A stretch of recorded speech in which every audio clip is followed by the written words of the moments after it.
죄를 범하지 아니하시고 그 입에 거짓도 없으시며 욕을 당하시되 맞대어 욕하지 아니하시고 고난을 당하시되 위협하지 아니하시고 오직 공의로 심판하시는 이에게 부탁하시며 친히 나무에 달려 그 몸으로 우리 죄를 담당하셨으니 이는 우리로 죄에 대하여 죽고 의에 대하여 살게 하려 하십니다. 그가 채찍에 맞음으로 너희는 나음을 얻었나니 너희가 전에는 양과 같이 길을 잃었더니 이제는 너희의 영혼의 목자와 감독 되신 이에게 돌아왔느니라. 아멘. 우리는 예수님을 우리의 영혼의 구원자, 세비어로 알고 있습니다. 또 동시에 영혼의 구원자이신 예수님은 우리의 치료자이시기도 합니다.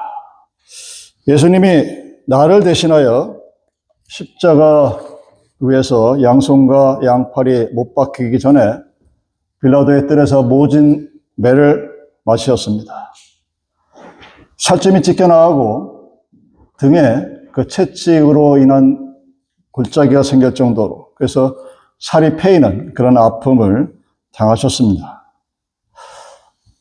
그 이유는 딱 한 가지입니다. 나의 죄를 짊어지고 나의 저주를 대신 짊어지고 나의 질병을 주님이 대신 지어주셨기 때문입니다.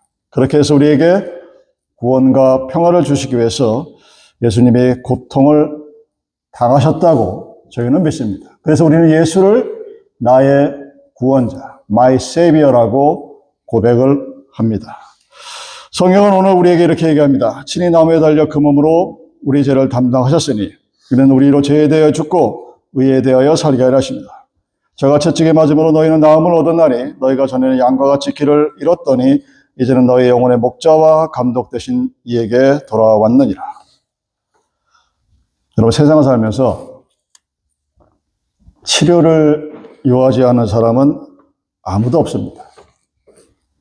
누구든 언젠가는 한 번 정도 병에 걸리기도 하고 육체의 병이 없다 손 치더라도 마음의 고통과 상처가 많은 것이 우리들 연약한 인간의 삶의 모습입니다. 어떤 이에게는 그 질병이 심각해져서 한평생을 불구자로 살아가는 수도 있습니다. 그런 사람을 치료하기 위해서 예수님이 이 땅에 오셨습니다. 예수님이 이 땅에 오신 이유는 병자를 위해서 오신 것입니다. 나는 예수가 필요 없습니다 하는 사람에게 예수는 당연히 필요하지가 않습니다. 여러분들은 어떻게 하면 우리에게 주어진 일생의 삶 동안 건강하게 아프지 않게 살아갈 수 있을까? 요즘 소위 말하는 빅데이터를 찾아보면 아주 많은 사람들의 관심이 건강에 쏠려 있습니다. 어떻게 하면 건강할 수 있을까? 어떻게 하면 아프지 않고 오래 살 수 있을까? 요즘은 재수가 없으면 100세까지 산다고 합니다. 그때까지 우리는 모든 면에서 부족하지 않고 살아갈 수 있을까? 겁을 주죠. 제가 예전에 들었던 기억으로는 5억만 있으면 된다고 그랬는데 이제는 10억이 있어도 10년을 못 버틴다고 그러고 사는 게 고통이에요. 오래 사는 것도 축복이 아닌 세상이 됐습니다. 그럼 예수 믿는 우리는 과연 어떻게 해야 건강하게 그리고 주님 앞에 제가 여러분들한테 저의 기도의 제목을 말씀드리듯이 죽기 전날까지 내 두 발로 걸어서서 예배실에 와서 예배 드리고 그러다 그 다음날 하나님이 부르시면 가고 수요예배 마치고 목요일날 장제예배까지 저는 다 정해놨습니다. 저는 그 기도가 이루어질 줄 믿습니다. 우리는 어떻게 하면 그런 건강한 삶을 살아갈 수 있을까? 여러분, 예수님은 복음서를 통해서 보십시오. 아주 많은 구절에 우리의 병을 치료하는 상황들이 많이 나오죠. 요한복음 5장 2절과 9절에 보면 38년 된 병자를 치료하는 베데스다의 이야기가 나와 있습니다. 거기 들어가면 치료받는 걸 알고 있음에도 불구하고 그 못이 요동치는 동안 가지 못해서 38년 동안을 연못가에 살았던 그 사람이 예수님께서 일어나 걸어라 했을 때 발목에 힘이 얻어서 병이 고쳐졌다고 기록되어져 있습니다. 이 이야기는 예수가 어떤 신비한 주술을 행하는 무당 같은 존재가 아니라 그 말씀으로 그 권위가 그렇게 있다는 것을 우리에게 보여주는 그런 사례입니다. 그뿐이 아니죠. 마가복음 5장 25절과 34절 말씀 보면 열대 동안 혈루증을 앓는 여인의 모습이 기록되어 있습니다. 너무나 많은 사람이 예수를 둘러싸고 있으니 왜? 유명해졌잖아요. 거기만 가면 병이 고쳐진다더라. 거기만 가면 소경이 눈을 뜬다더라. 거기만 가면 안진뱅이가 일어난다더라. 거기만 가면 오병이어의 기적이 일어나서 먹고 사는 모든 문제가 해결된다더라. 그러니까 수없이 많은 사람이 둘러싸여서 혈루병이라는 것은 온몸에 고름이 나온다는 얘기죠. 굉장히 지저분하고 더러운 병입니다. 십수년을 앓던 그 혈루병을 앓은 여인은 예수의 곁에 갈 수 있는 방법이 없었습니다. 어찌하여 예수의 옷자루만 만져도 내가 낫겠구나 하는 믿음이 그 여인에게 생겼어요. 어떻게 해서 그런 믿음이 생겼는지 우리는 모릅니다. 그러나 축복이죠. 그러한 믿음이 있었기에 그는 가서 예수의 옷자루를 만졌고 그 즉시 그 병이 나았다고 마가복음에 기록되어져 있습니다. 마태복음 8장 5절과 13절에 보면 그 유명한 중풍병자가 치료받은 사건이 나타나죠. 백부장의 이야기입니다. 예수님이 굳이 가실 것도 없고 가서 안수하실 필요도 없고 그냥 이 자리에서 말씀만 하시옵소서. 그러면 낫겠나이다 하는. 그래서 예수님이 나 세상 어디에 이런 백부장 같은 믿음이 있는 자를 보지 못했는다. 그런 유대인도 아니었고 이스라엘에 있는 장인이 아니었고 로마의 지금으로 치면 중대장 정도 되는. 도대체 어떻게 그런 믿음이 생겨났을까? 성경은 설명하지 않지만 정말 대단한 축복을 받은 사람일 수밖에 없습니다. 예수님이 기가 막혀서 너 같은 믿음을 내가 보지 못해왔도다 하면서 그 백부장의 말대로 기도했을 때 그 하인이 병이 나았다고 성경은 기록합니다. 여러분이 그 역사적인 사건의 기록을 어떻게 받아들이고 어떻게 믿든지는 여러분의 믿음에 달려있지만 중요한 것은 분명히 마태, 마가, 누가를 비롯한 공건복음과 요한복음 모두에 3분의 1이 넘는 분량이 예수가 병을 고쳤다고 기록이 되어 있다는 얘기입니다. 마태복음 4장 24절, 25절에 보면 그의 소문이 온 수라에 퍼진지라 사람들이 모든 앓는 자, 곧 각색병과 고통에 걸린 자, 귀신 들린 자, 간절하는 자, 중풍병자들을 데려오니 저희를 고치시더라. 갈릴리와 데가볼라 예루살렘과 유대 요단강 건너편에서 허다한 무리가 쫓으시니라. 그들이 왜 들어왔을까요? 그들이 왜 예수를 쫓아다녔을까요? 거기 가면 고침을 받는다는 믿음이 있었습니다. 그리고 예수는 왜 그러한 기적을 행하셨을까? 예수는 왜 물을 포도주로 변하는 기적을 우리들의 삶에서 보여주셨을까요? 하찮은 물입니다. 모든 사람이 다 갖고 있는 그 물이 예수의 말 한마디에 포도주라는 당시로서의 즐거움의 상징인 그런 것으로 변하게 된 기적이 과연 무엇이었을까? 그 모든 사건들은 예수가 누구인가를 알려주기 위한 표식입니다. 사인입니다. 근데 우리는 오늘날 그 사인을 바라보기보다는 그 현상에 집착합니다. 내가 겪고 있는 현실들을 어떻게 하면 풀 수 있을까? 어떻게 하면 도망갈 수 있을까? 아니면 어떻게 하면 그 문제를 해결할 수 있을까에 집착을 합니다. 예수가 어떤 사람인지는 상관이 없습니다. 그래서 우리는 기도를 하면서도 예수님께서 기도하는 그 방법을 정말로 잘 모르고 있죠. 우리가 잘 알고 있듯이 기도는 하나님을 향한 대화입니다. 또한 동시에 하나님께 대한 요청입니다. 애스킹을 하는 거예요. 또한 동시에 기도는 믿음의 표현입니다. 여러분, 기도는 믿는 사람만이 할 수 있는 거예요. 그래서 어떤 의미에서 목사들이 여러분들에게 기도하십시오 하고 얘기하는 것 자체가 어불성설입니다. 여러분들이 교회 장로요 집사인데 기도를 안 해. 그래서 목사라는 사람이 가서 아유 장로님 기도를 하셔야죠. 아유 집사님 어떻게 기도를 안 하십니까? 하고 매달리는 것 자체가 이미 그 사람은 장로와 집사될 자격이 없는 사람들입니다. 목사가 돼서 성경책을 읽지 않고 성경책을 내가 읽었노라고 자랑하고 내가 너를 위해서 기도한다고 자랑하는 것 자체가 말이 안 되는 겁니다. 왜? 기도는 믿음의 표현이기 때문입니다. 기도가 하나님의 대화라는 것은, 기도가 하나님에 대한 응답에 대한 요청이라는 것은 기능적인 면입니다. 테크니컬을 얘기하는 거예요. 근데 그 기도는 내가 하나님을 믿었을 때 가능한 겁니다. 그래서 제가 여러분들에게 기도하세요, 집사님, 장로님 소리 안 합니다. 자존심 때문에 얘기하는 게 아니라 집사 정도 됐으면, 장로 정도 됐으면 무슨 일이 생기면 기도해야지. 왜? 그 기도라는 행위 자체가 이미 내가 I believe God를 보여주는 거예요.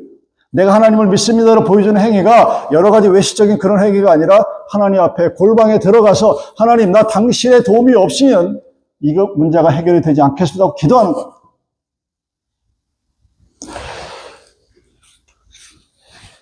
근데 많은 사람들이 착각하는 게 있죠. 왜 기도가 응답이 되지 않을까?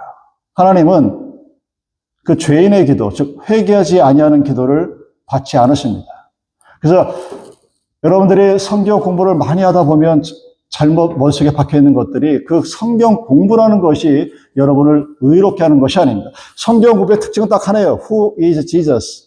누가 예수인가? 예수는 사람이 어떤가를 알려주는 책입니다. 성경은 여러분들에게 하나님이 어떤 분인가를 알려주고 성령의 예수가 어떤 사람인가를 알려주는 책입니다. 그래서 우리가 그 바이블 스터디를 통해서 뭔가를 알았다면 그 모습 그대로 따라 나갈 수 있어야 됩니다. 그런데 그럼에도 불구하고 날리지가 지식이 우리의 삶을 경험하지 못한다는 사실은 그것은 여러분이 그것을 제대로 믿지 않는다는 것을 표현하는 거예요.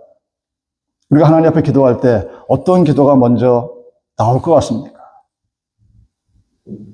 하나님을 믿는 사람이, 성경을 제대로 배운 사람이 하나님 앞에 기도하면 하나님, 나 바리새인과 세리들의 기도처럼 하나님, 내가 11조를 바쳤고 내가 하나님 앞에 금식을 며칠 했고 내가 하나님 앞에 이렇게 많은 사람들에게 긍휼을 베풀었고 하나님, 나 이렇게 했으니 하나님 나에게 축복해 주시옵소서.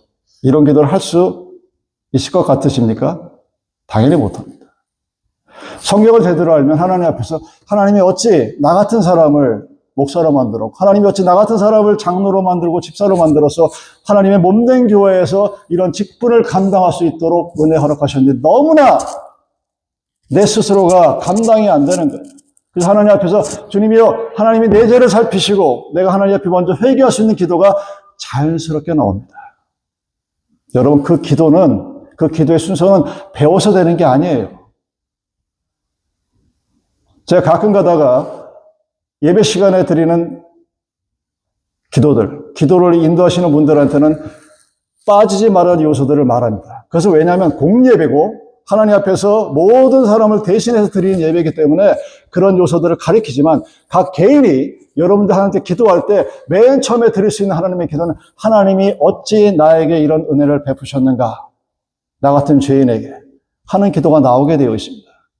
그리고 그 다음에 하나님 앞에 나의 모든 사정을 낱낱이 아뢰죠. 제가 이번 총회 기간에 아끼는 후배를 만났습니다. 근데 그 후배가 하는 말이, 목사님, 저는 제 이야기가 딴 사람들이 이렇게 수근수근 되는 게 싫어요. 그러면서 소식을 다 끊어버렸어요. 이해는 합니다. 이해가 돼요. 충분히 이해가 되고, 그 목사 세계라든가 교회 세계에서 벌어지는 그 여러 가지 세상적인 것들을 익히 알고 있는 저로서는 그분을 뭐라고 딱히 할 말이 없습니다. 사람들의 관계는 그래요. 내가 저 사람들한테 내 속을 들여다 내보이고 싶지 않아요.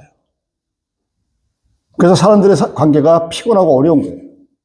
여러분도 살면서 내 속에 있는 모든 것을 다 터놓고 얘기할 수 있는 사람이 이 세상에 얼마나 존재할 것 같습니까? 65 인구 중에 내가 쟤한테는, 저 친구한테는 내 속마음을 다 털어놓고 안 감추고 한 명이라도 있으면 여러분들은 성공이죠. 그 한 명도 없는 사람은 어디서 가서 그 얘기를 해야 되냐? 하나님 앞에 가서 해야 합니다. 근데 우리는 하나님 앞에서도 나설가예요. 여러분, 하나님 보이십니까? 여러분 하나님이 느껴지십니까? 아니면 물론 어떤 때는 그 성령의 임재가 강력히 느껴지는 때가 있지만 보이지도 않고 느끼지도 없는 하나님 앞에도 우리는 우리의 죄를 가립니다. 왜 죄를 가리게 되느냐? 하나님 앞에 기도를 하면서 그 기도 앞에서 철저한 회개가 이루어지지 않게 되니까 그 다음 단계로 이어지는 내가 하나님께 바라는 진실한 면들을 바라지 못하고 돌려서 얘기해요. 아파 죽겠는데.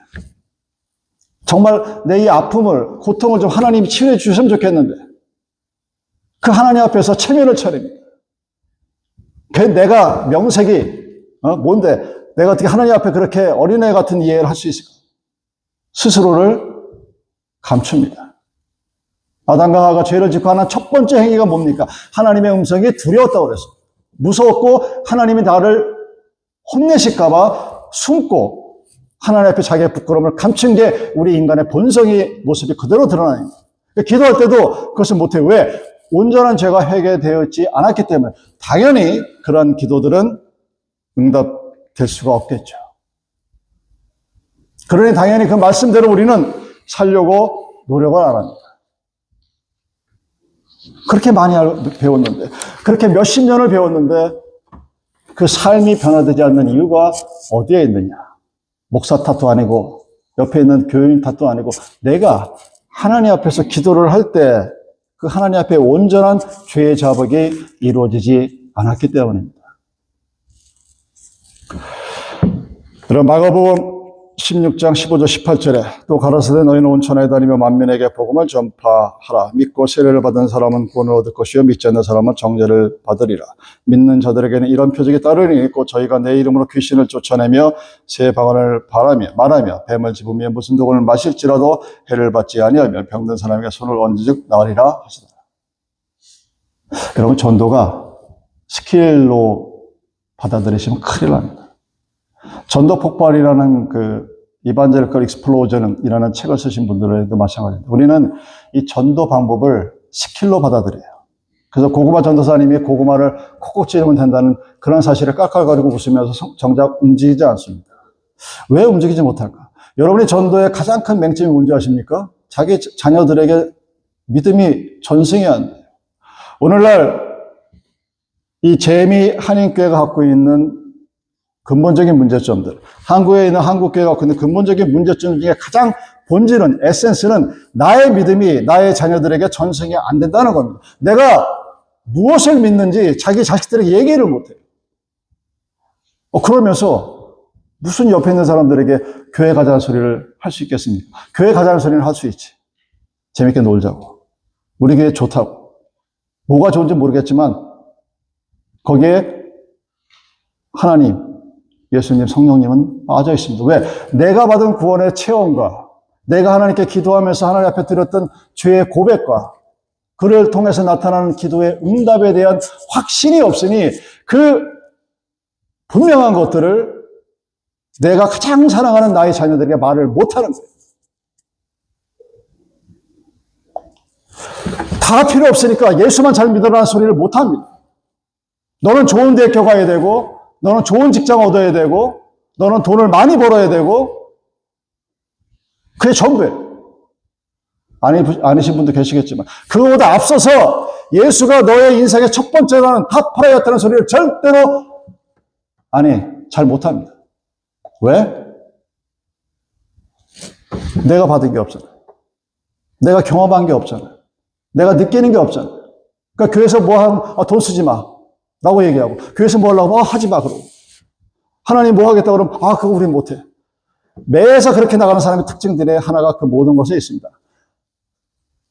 여러분 다시 한번 집에 가셔가지고 그냥 한번 복음서 쭉 훑어보세요. 죄다 병 고치는 오병이의 기적, 하나님께서 대단한 미러클을 보내신 것들, 우리가 요한복음에서 나타난 7가지 기적의 모습들, 그런 것들이 우리에게 왜 필요한가를 한번 곰곰이 생각해 보십시오. 여러분 예수님은 어제나 오늘이나 동일하신 분이십니다.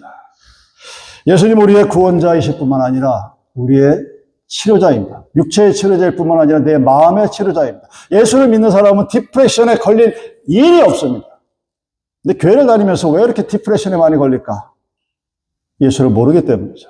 예수를 만나지 못했기 때문입니다. 예수를 아는데 내가 내 인생의 재수없이 100년을 살아도 그 100년 동안의 삶을 걱정을 하지 않는데 디프레션에 걸릴 이유가 없죠. 내 몸이 아무데도 안 아프고 상해서 그런 것이 아니라 몸이 아플지라도 그 병을 치유하실 분은 예수님이라는 사실을 저는 여러분들에게 분명히 선포합니다. 미국에 산다는 것은 병원비 걱정이 장난이 아니죠. 혹 아프면 어떡하지? 미국에서 뱅크럽트 하는 사람의 90%가 이유가 병원비 때문이라고 정도로 이상한 나라예요. 거기서 그 인슈런스가 여러분들을 지켜주실 거라고 생각하신다면 크나큰 착각입니다. 여러분의 건강은 하나님이 지키십니다. 내가 어떤 병에 걸릴지라도 그 하나님께서 나를 리카버리아 완쾌시키시는 분은 하나님입니다. 모든 사람들이 저 사람은 더 이상 목사 일을 못한다고 할 때도 그것을 이루게 하시는 분은 하나님이에요. 어느 누구도 감히 그 앞에서 하나님의 살아계심을 부정하지 못하게 합니다. 그래서 우리는 우리의 영혼이 잘된 같이 여러분의 육체도 하나님 앞에서 온전히 치료받기를 원하시는 그 하나님의 뜻이 복음서에 나타난 수없이 많은 병을 고치고 기적을 베푸시는 그 예수님의 행적을 바라보면서 여러분들이 보아야 할 기본 모습입니다. 오늘 본문에 나타나는 예수님의 기도의 특징을 잘 보십시오. 그가 누구에게 부탁합니까? 공의로 심판하시는 이에게 부탁하십니다. 22절, 그는 죄를 범하지 아니하시고 그 입에 거짓도 없으시며 욕을 당하시되 맞대어 욕하지 아니하시고 고난을 당하시되 위협하지 아니하시고 오직 공의로 심판하시는 이에게 부탁하시며 신이 나무에 달려 그 몸으로 우리 죄를 담당하셨으니 이는 우리로 죄에 대하여 죽고 의에 대하여 살게 하시며 그가 채찍에 맞음으로 너희는 나음을 얻었나니 너희가 전에는 양과 같이 길을 잃었더니 이제는 너희 영혼의 목자와 감독 되신 이에게 돌아왔느니라.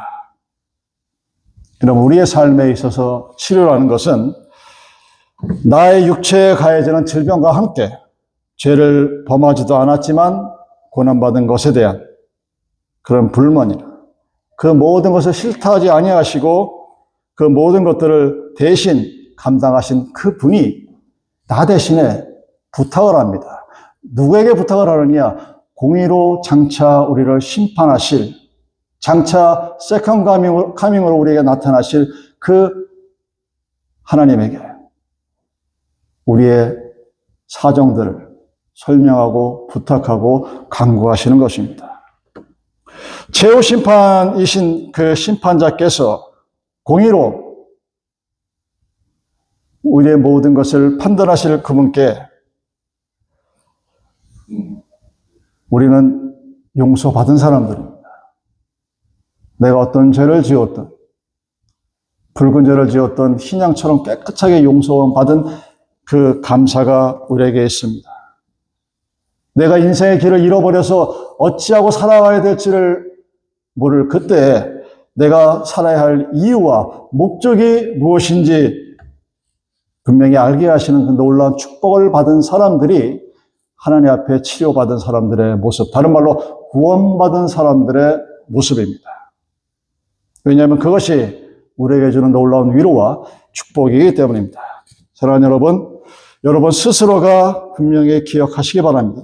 여러분들이 하는 기도는, 내가 하는 기도는 공의로 심판하시는 분에게 하시는 것입니다. 하나님의 공의로, 또 라이처니스를 가지고 우리에게 심판하실 그 하나님께 내가 지금 나의 고통과 아픔과 괴로움을 치료해 달라고 나의 육적이고 영적인 모든 것들에 억울해진 부분들을 바르게 해달라고 기도하시는 겁니다. 기도의 대상자는 나를 장차 앞으로 공의로 심판하실 분이십니다. 나의 육적이고 영적인 모든 어려움과 갈등을 우리는 주님 앞에 고백해야 합니다. 여러분 주님 앞에 고백하십시오. 사람들한테 말하기 귀찮으면, 싫으면, 감추고 싶으면 그렇게 해도 좋은데 하나님 앞에서는 그냥 낱낱이 다 나의 아픔과 괴로움을 고백하시기 바랍니다.